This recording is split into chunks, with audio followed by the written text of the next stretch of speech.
Hello and welcome back to my channel. This is Jason Cappuccino of Sashes&Scripts, and today you can see we have a different setup for our episode.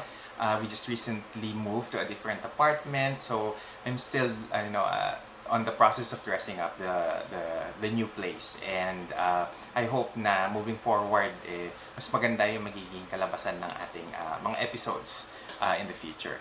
So, with that being said, let's continue with today's topic. And today we will be talking about building the perfect pageant wardrobe. If there is something that I've learned in my experience in the fashion industry and in teaching fashion in general, is that clothing is a communications tool. It is a visual tool that says something about you as a person or you as the wearer. And it is not, this is not a surprising fact because 80% of our impressions is created by sight, and what we see usually allows us to infer something about the person or something about the object. And it is not a surprising fact that a lot of people are unfairly judged by their first impression. And that is why clothing and wardrobe is a very crucial. It's a very key aspect in pageantry. It's something that cannot be taken for granted because of the power and the impact that it has in building up one's image. Now, before we continue with the topic, kinakailangan muna maintindihan natin kung ano yung prep work necessary in order for us to build the perfect pageant wardrobe. Kadalasan kasi nang nangyayari sa mga pageant girls is that they just keep on focusing on certain aspects of their pageant wardrobe. So that's usually the gown, the swimsuit, the national costume, wherein there is a much bigger aspect of wardrobe building that needs to be paid attention to, na kinakailangan pagtuunan ng meticuloso na pagpaplano. And before we start talking about the things that a pageant girl needs to build for her pageant wardrobe, kinakailangan muna natin na pag-usapan tatlong key aspects, three crucial points that needs to be addressed before we start to talk about national costumes or evening gowns. And this prep work for pageant, wardrobe building comprised of the wearers or the pageant girl's personal brand, her image. Number two, her physicality, her skin tone, her body proportions, her body type, and then three, her personal style. Because all of these things needs to be considered in order for us to create a series of outfits that would best represent who the person is, who the pageant girl is, who the wearer is going to look up like. Okay, so when we talk about personal brand image, we're talking about are you being true with who you are as a person. Kinakailangan kasi that ito yung unang-unang aspeto na kinakailangan natin pag-isipan when we're building our clothes, because as I've said, your wardrobe, the things that you wear tells something about you. It tells whether or not you are a feisty person, are you a sweet person, are you a sultry person. So importante that we take that into consideration when we are thinking of building up our wardrobe. Kasi your personal brand image needs to be consistent with who you are as a person, who you are as a pageant girl, and it should be true to your personality, and it should be the kind of image that you want to project. Kasi ang damit, the way we dress ourselves up, is a reflection of our personality, of who we are trying to project. If we are trying to project an image of confidence, an image of authority, those are things that needs to be inculcated in our pageant wardrobe. The personal brand is basically the building block of your entire pageant campaign, and it needs to be fleshed out first. It needs to be sort of kinakailangan muna siyang mabuo. Kinakailangan na the pageant girl, her team, and her camp is able to define that first before they move further into the national costumes or the evening gowns. Next on the list of things that needs to be done prior to building the wardrobe is understanding the pageant girl's skin tone and her body type, her body proportions. Kasi different skin tones react to different shades of color. Blue is the most, they say, is the most flattering color of all the colors in the spectrum of colors. However, there are different shades of blue na babagay sa certain skin tones na pwede hindi bumagay sa certain skin tones.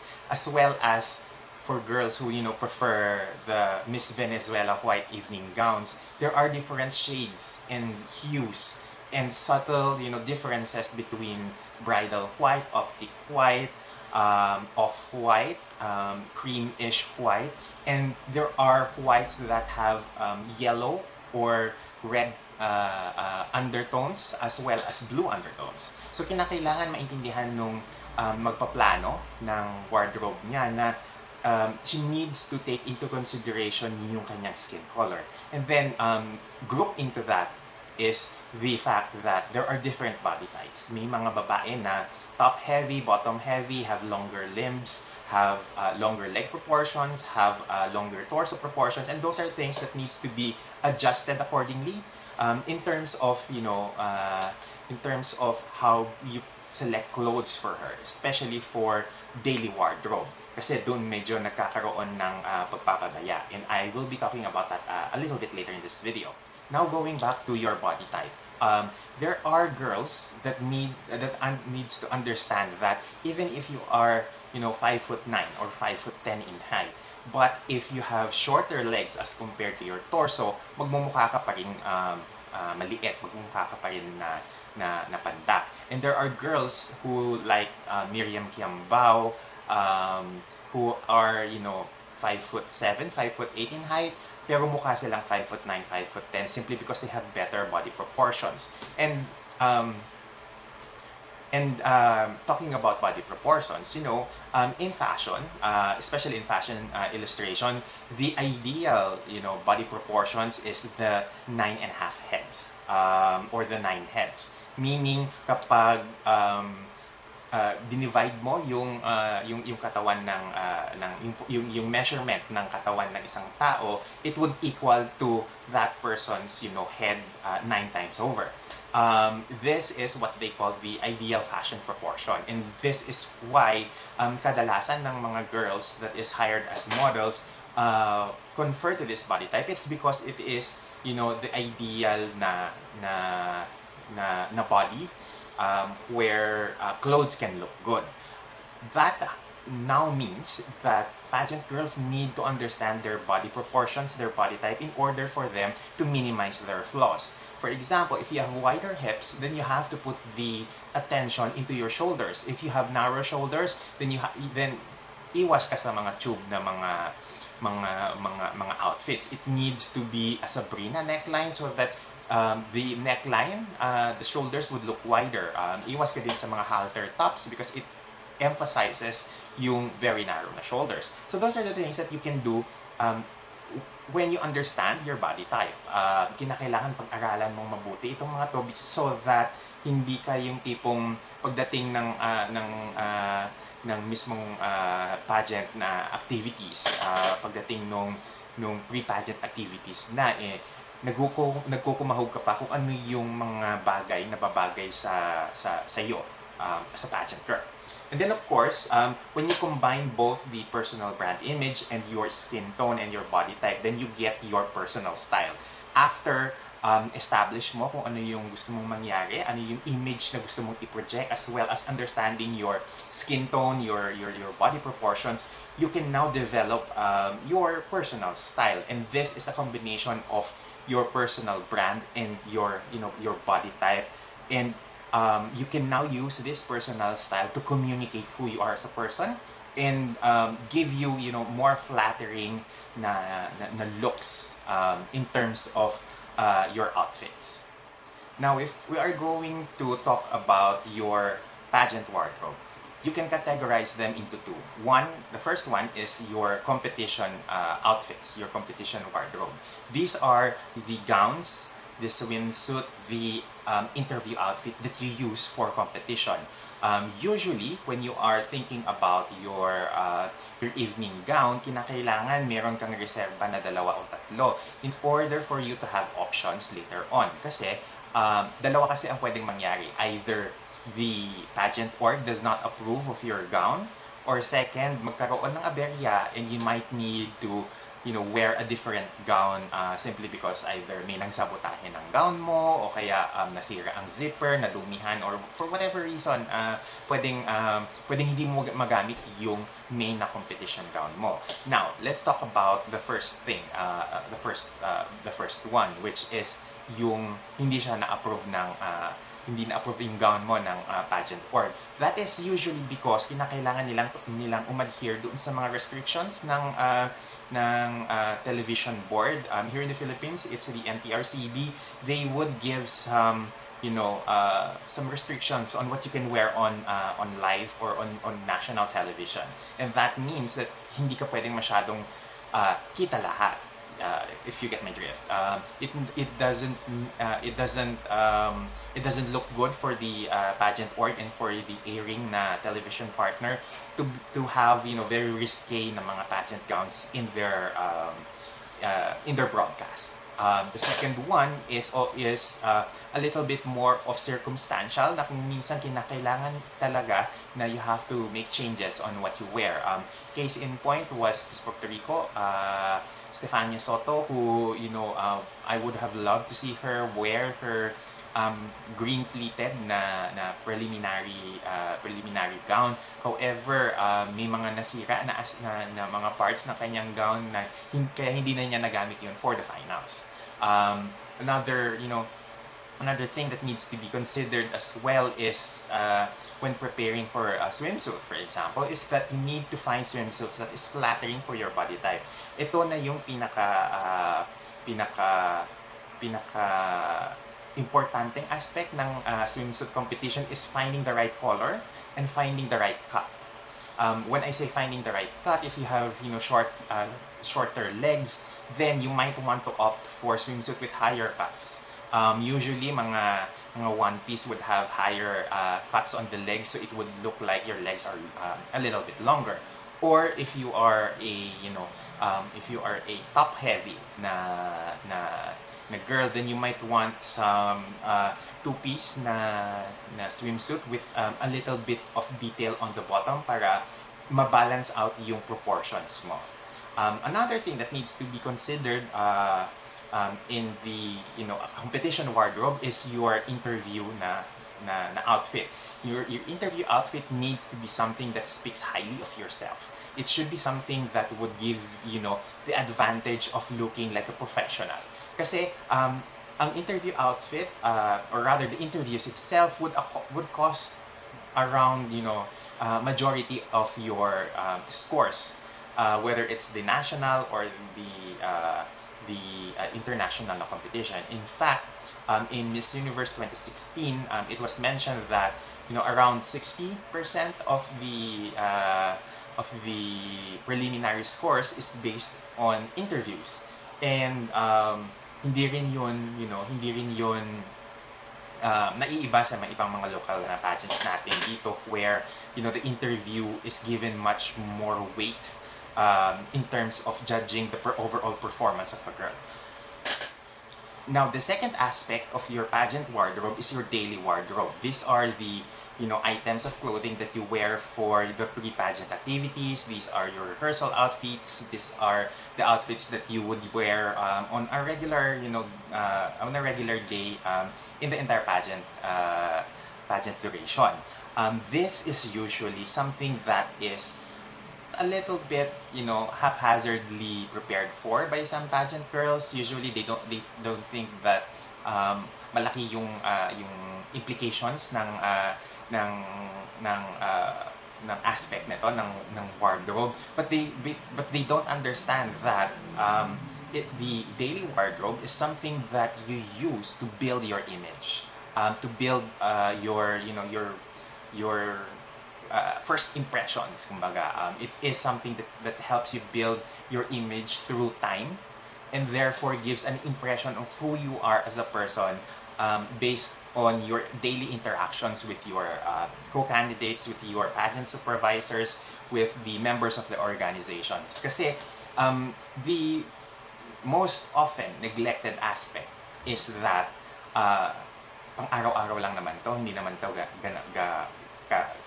kalaki ang importansya sa overall, overall sphere of the pageant itself. But this is an opportunity for you to shine on a daily basis, an opportunity for you to, to showcase your personality, showcase your country, showcase, whatever you want to showcase in your, pageant campaign. It gives you an opportunity to be funny, to be flirty, to be sexy, to be whoever you want to be. And that is the importance of your daily wardrobe. Kinakailangan pagtuunan din siya ng pansin because it is, it is something that you can do on a daily basis na small strides towards the penultimate goal helps. Ito yung mga parte na kinakailangan mong pagtuunan ng pansin dahil it is mostly neglected on. And this, having a consistent story in your pageant wardrobe gives you an overall impression, a better overall impression. Just like, for example, let's talk about Gazini Ganados in her Miss Universe wardrobe for 2019. Lahat ng mga isinuot niya has something to do with flight, whether it's her gown, her national costumes, her daily wardrobe. Meron siyang phoenix na pin, meron siyang feathers in her outfits. Very consistent yung message na gusto niyang ipakita. And I think that is one of the reasons why Gazini's, Miss Universe campaign is one of the more pulido in terms of the wardrobe na side. Another girl who gave us, very consistent na wardrobe, wardrobe image overall. And I'm talking about the daily wardrobe, not the competition wardrobe, is Catriona Gray, who in her competition, she was able to highlight Philippine textiles and Philippine designers and Philippine talent, whether it's on a simple jacket or a simple dress or even, a simple turtleneck top. Samantha Bernardo is another one, great example, who was able to, add a little bit of modernity and a little bit of fashion in her pageant wardrobe, and she made it very, very current, very in the now, as well as she made it representative of her native Palawan with her national costume, with her preliminary evening gown. And that is very important. It needs your wardrobe needs to be representative of who you are as a person. It needs to talk about you in a very positive light. It needs to be something that would carry you over and build an image, a great image for you in the long run. So pageant girls, you need to understand that fashion is an opportunity for you to shine. It is a communications tool for you to be able to build better or a stronger personal brand image. And I think that neglecting these powerful aspects of fashion and wardrobe building is a disservice. It's going to be a powerful ally if you employ it properly, if you employ it well.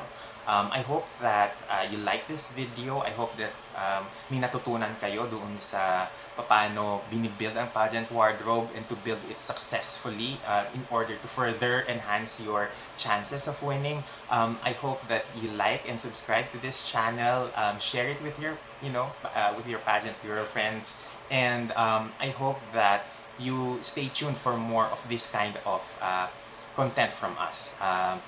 There will be more, tips, tricks, and pageant hacks that I will be recording and posting here in the channel in the next several weeks. So stay tuned for that. But for now, that's it from me. I hope to see you again in our next video, and I hope that you take care and see you again soon. Bye, everyone.